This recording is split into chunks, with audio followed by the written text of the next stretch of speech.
আসসালামু আলাইকুম, কেমন আছেন সবাই? আজকে রাজশাহী বিশ্ববিদ্যালয়ে গিয়েছিলাম, একটা রিক্সা নিয়ে পুরো জায়গাটা ঘুরেছি। তো কেমন লেগেছে রাজশাহী বিশ্ববিদ্যালয়টা, এছাড়া কি কি দেখলাম। রাজশাহী বিশ্ববিদ্যালয়ের অনেক ভাইরাল খাবার আছে, সেগুলোও কিন্তু আজকে খেয়েছি। তো কেমন লেগেছে, এছাড়া কি কি খেয়েছি, সবকিছু থাকছে এই ভিডিওতে। পুরো ভিডিওটি দেখুন, আশা করি অনেক ভালো লাগবে। এই তো আজকে আমরা রাজশাহী বিশ্ববিদ্যালয়ে যাচ্ছি, আর বিকেলে বের হওয়ার কথা ছিল, কিন্তু বের হতে হতে প্রায় সন্ধ্যায় লেগে গিয়েছে। এখন 6টা বাজে, এমনিতেই তো প্রায় সন্ধ্যা হয়ে এসেছে, এর মধ্যেই দেখছি অনেক মেঘ উঠেছে। আমরা তো ভাবছি বৃষ্টি শুরু হবে নাকি, আর এই তো বলতে বলতে কিন্তু বৃষ্টিও চলে এসেছে। যেহেতু অনেক জোরে জোরে বৃষ্টি চলে এসেছে, এই জন্য আমরা একটা দোকানের সামনে দাঁড়িয়েছি। দোকানে আমার ছেলে আইসক্রিম দেখেছে, আর সে না খেলে কি হবে, আর এই তো আইসক্রিম নিয়ে খাওয়া শুরু করে দিয়েছে। বৃষ্টির জন্য রাস্তায় কিছুক্ষণ দাঁড়িয়েছিলাম, এরপরে বৃষ্টি যখন কমে এসেছে আবার এই তো রিক্সায় উঠে গিয়েছি। কিছু দূর যেতে না যেতে আবারও কিন্তু বৃষ্টির কবলে পড়েছিলাম, এই জন্য এই তো এইখানে কিন্তু বেশ অনেকক্ষণ দাঁড়িয়েছিলাম। তারপরে বৃষ্টি থামলো। আসলে আজকে মনটাই খারাপ হয়ে গিয়েছিল, যেহেতু অনেক দেরি হয়ে গিয়েছে। একে তো সন্ধ্যা লেগে যাচ্ছে, তার মধ্যে বৃষ্টির জন্য কিন্তু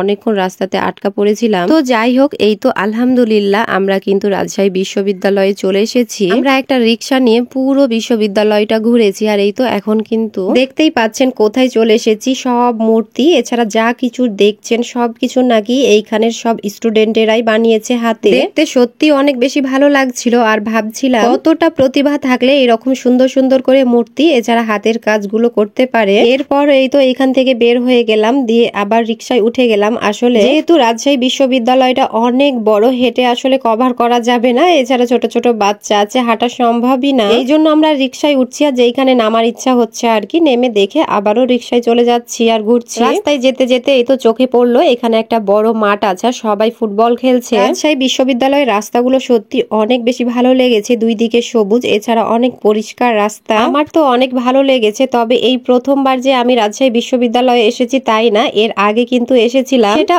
অনেক বছর আগে, বলা যায় প্রায় 10 বছর আগে এসেছিলাম, আর আজকে আসলাম। তবে 10 বছর আগে কিন্তু এত ঘোরাঘুরি করার সময় পাইনি, তখনও একটা অটো নিয়ে ঘুরছিলাম। তবে একটু সমস্যার জন্য পুরোটা ঘুরতে পারিনি। রাজশাহী বিশ্ববিদ্যালয়ে যখন 10 বছর আগে এসেছিলাম তখনকার একটা কুৎসিত জঘন্য স্মৃতি আছে, আর সেই স্মৃতিটা কিন্তু আমার মাঝে মধ্যেই মনে পড়ে যায়। এছাড়া আজকে যেহেতু এসেছি, আজকে তো মনে পড়ছে। তবে অতীতের খারাপ দিনটার কথা মনে করে আজকের এই সুন্দর দিনটা আমার নষ্ট করতে চাই না, এই জন্য আপনাদের সাথে আজকে শেয়ার করলাম না। এছাড়া আমি নিজেও মনে রাখতে চাই না নোংরা একটা স্মৃতি। তো যাই হোক, এই তো রাজশাহী বিশ্ববিদ্যালয়ের শহীদ মিনার এইখানে আছে। তবে আজকে কিন্তু কাছ থেকে দেখতে পেলাম না, যেহেতু অনেক গ্যাঞ্জাম আছে। এইখানে ঢাকা থেকে কে যেন এসেছে, বক্তব্য দিচ্ছে। আসলে আমার নামটা মনে নাই, এই জন্য আপনাদের সাথে শেয়ার করতে পারলাম না। তো এইখান থেকে আবারও চলে আসলাম আমরা গোল চত্বরে, আর এই তো আপনাদেরকে একটু গোল চত্বরটা আমি ঘুরিয়ে দেখাচ্ছি। এরপর এই তো হাঁটতে হাঁটতে চলে আসলাম সাবাস বাংলা। এই তো এই জায়গাটার নাম নাকি সাবাস বাংলা। এই জায়গাটা সত্যি আমাকে দেখতে অনেক বেশি ভালো লেগেছে। এর পাশেই দেখলাম একটা বড় মাঠ আছে, আর এই তো আপনাদেরকেও একটু দেখিয়ে দিলাম।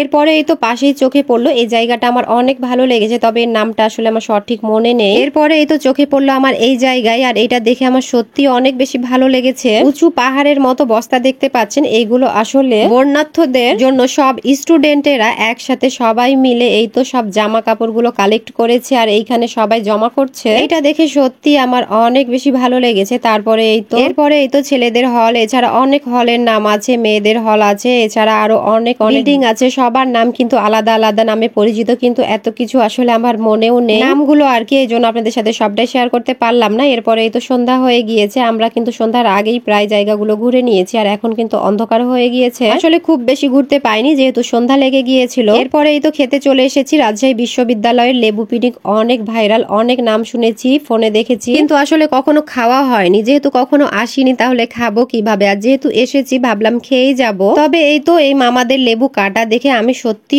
অবাক। অর্ধেক লেবুকে 3 ভাগ করলো, মানে অর্ধেক লেবুকে এত চিকন চিকন করে কাটলো, তারপরে এই তো মশলা টশলা দিয়ে দিল, আর 3 জনকে দিল। তো যাই হোক, ওদের ব্যাপার স্যাপার, কিন্তু আমি টেস্টের কথা বলি, আমার কাছে মোটামুটি ভালো লেগেছে। যতটা ভাইরাল শুনেছিলাম এরকমটা মজা আমার কাছে লাগেনি। তো যাই হোক, এরপরে এই তো লেবু চুর খেতে চলে আসলাম। এটাও অনেক নাম শুনেছিলাম, এটা খেতে ভালোই লেগেছিল। তবে যেহেতু এর নাম লেবু চুর, তবে আমার কাছে মনে হয়েছে লেবুর পরিমাণটা একেবারেই কম আছে। এরপরে এই তো রাজশাহী বিশ্ববিদ্যালয়ের জুস নাকি অনেক মজা, এই জন্য এটাও খেতে চলে আসলাম। আমরা 2 ফ্লেভারের জুস খেয়েছিলাম, আমার কাছে এটা সত্যি খেতে অনেক ভালো লেগেছিল। এছাড়া যেহেতু গরম, এর জন্য আরো ভালো লেগেছিল খেতে। আমার ছেলে কিন্তু এইগুলো কোনো কিছুই পছন্দ করে না, তবে জুসটা অনেক বেশি পছন্দ করেছে, এই জন্য আমার অনেক বেশি ভালো লেগেছে। সে খুব মজা করে খেয়েছে। আর এই তো দেখতেই পাচ্ছেন এখন কিন্তু অনেক অনেক অন্ধকার হয়ে গিয়েছে, একেবারে রাত হয়ে গেছে বলা যায়। তারপরেও কিন্তু অনেক লোকজন আছে এখনো। বাঁধনমণি যখন একেবারেই ছোট, মানে তার কোনো হুঁশ ছিল না, এরকম অবস্থায় কিন্তু এসেছিলাম। তবে আজকে কিন্তু সে দেখে গেল, আর এইটা কিন্তু মনে থাকবে। মূলত আজকে আমার মেয়ের জন্যই আসা, তাকে এই তো রাজশাহী বিশ্ববিদ্যালয় দেখানোর জন্য। তার বাবা বলেছিল রাজশাহী গেলে অবশ্যই দেখাবা। মেয়ের সাথে ছেলেরও দেখা হয়ে গেল, কিন্তু ছেলের মনে থাকবে না যেহেতু সে অনেক ছোট। তো যাই হোক, এই তো এখানে এসে অনেক ভিডিও এছাড়া ছবি উঠিয়েছি, এইগুলো স্মৃতি হয়ে থেকে যাবে। এই তো রাজশাহী বিশ্ববিদ্যালয়ে যতক্ষণ ছিলাম সত্যি অনেক ভালো লেগেছে। তো যাই হোক, এই তো রাজশাহী বিশ্ববিদ্যালয়ে এসে কি কি দেখলাম, এছাড়া কি কি খেললাম আর কেমন লেগেছে সবকিছুই আপনাদের সাথে শেয়ার করলাম। পুরো ভিডিওটি যদি ভালো লেগে থাকে অবশ্যই একটা লাইক, কমেন্ট ও শেয়ার করে দেবেন। ধন্যবাদ সবাইকে, আল্লাহ হাফেজ।